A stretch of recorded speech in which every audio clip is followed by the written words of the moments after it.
Good morning. So I'm waking up in hospital today.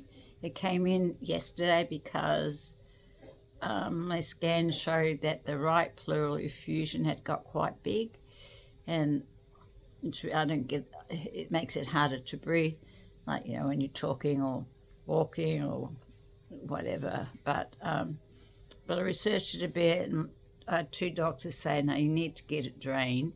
I contacted my doctor in Bali. He said it can cause more harm if you don't get it drained.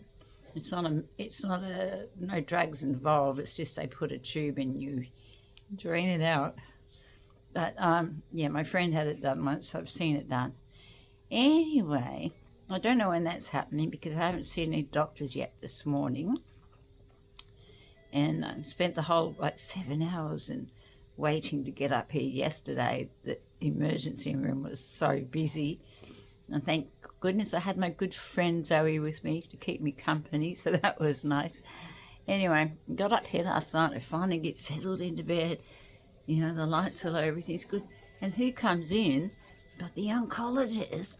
That's always that was pressuring me to take all those drugs I didn't want to take. The one that I thought weren't giving me any more appointments, but apparently she must have seen my name. So she comes in and she's like, oh yeah, see, did you take those? And I said, no, I told you I wasn't going to tell you. And then she's like, see, you went to Bali and now you've come back worse. I said, I'm not worse, it's just, she goes, yeah, your lungs, that's from the cancer, and you're going to test that and that'll be cancer, and blah, blah, blah. It's fun if they test it out and it actually wasn't cancer, because they're only assuming that it is. So, but probably is the only other way to get it is when you got an infection or something, I think. So yeah. So I kept saying no, and it's late at night. This is after 9 o'clock. I'm like, you're not going to get me to change my mind now, so stop pressuring me. Then she wants me to do all these exercises, like touch her finger, touch the tip of my nose, touch her finger, touch the tip of my nose. She goes, go quicker, quicker. I'm doing all this. And she gets me out of bed. And yeah, it was all these exercises, precise things, which I had. Here's another one. You have to go the palm of your hand, you have to go palm, together, twist, together, twist. And you got to do that really fast, heaps of times. And then I had to walk this line. It looks like one of those lines that, when you see them testing for people drunk driving. It was just like that. She's like, follow my finger using only your eyes and all that. And walk this line where you take your foot and put one foot directly in front of the other, and then heel to toe and keep walking like that. And I couldn't do it. I don't have that good a balance to stand like that. And I was thinking, I'll have to go get another person that's nearly 70. I think your balance kind of goes. Anyway, so because of that, she's now thinking maybe I have brain cancer because my balance isn't very good, that maybe it's gone to my brain too. So she's ordering scans from my brain. And then this morning the nurses came in and they wanted me to, they said, we've got some dextromethorphan or something for you. I'm like, what? And they said, your oncologist ordered it last night.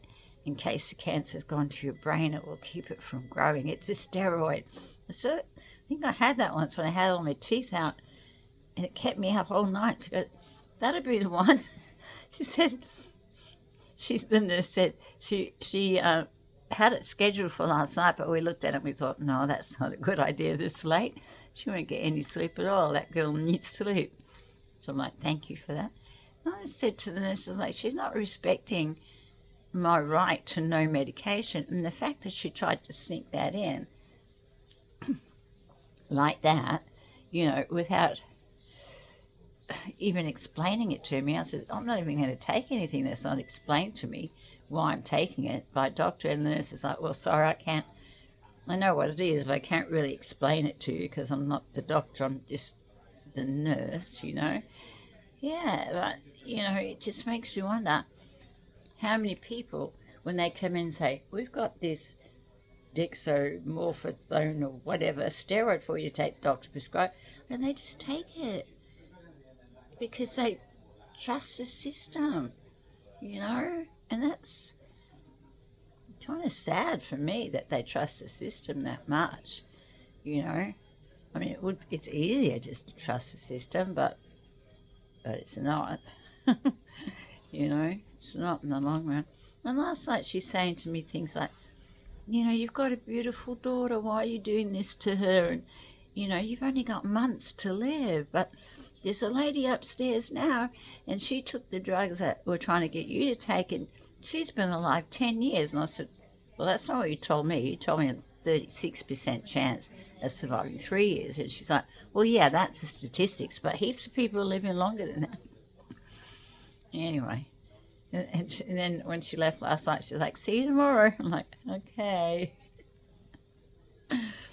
Yeah, but, you know, I didn't like it because it upset me last night that she did a little bit make me doubt myself when she says things like, what are you doing to your daughter who loves you? You know, why are you doing this when your daughter loves you? And, you know, all that sort of stuff. And you've only got months to live, and this lady upstairs, and we've got heaps of people that have lived heaps longer than you. And anyway, I stood my ground, and I told them with the steroids too, no, I'm not taking those. I'm definitely not taking. We don't even know if I've got cancer in the brain. And even if I did, I probably wouldn't want to be on steroids. I don't know. Anyway, this is chapter 1 of my hospital stay. Well, chapter 2, actually. I think chapter 1 was the waiting room, the emergency room downstairs, which they did an x-ray and everything yesterday, and I'm just waiting for the plural doctors apparently, and we don't know when they're coming in, so hospital's all about waiting. But the good thing is I have my own room. It's got a little bit of a view. I can see the University of WA over there. That's about all that's poking up above the trees. I can see the Children's Hospital over there.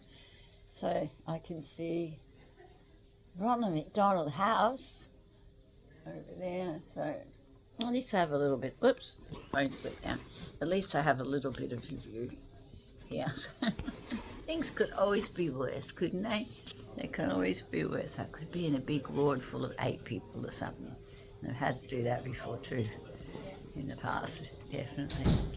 And my daughter will be in soon. I haven't been able to eat anything because last night they couldn't find me anything that suited my diet. Can you believe a hospital that doesn't have fresh fruit? They've only got this sort of stuff, which, you know, which I don't trust, although it doesn't say it has sugar in anything. It's got refined fruit juice. Who knows what that is? Anyway, I'll save that in case someone else wants it or it's still there. Yeah, but no fresh fruit. No bananas or anything. That's weird. So Jess is picking me up some fresh fruit on the way and some fresh juices today so that I can have some nourishment. Yeah, I'll keep you updated as the day unfolds.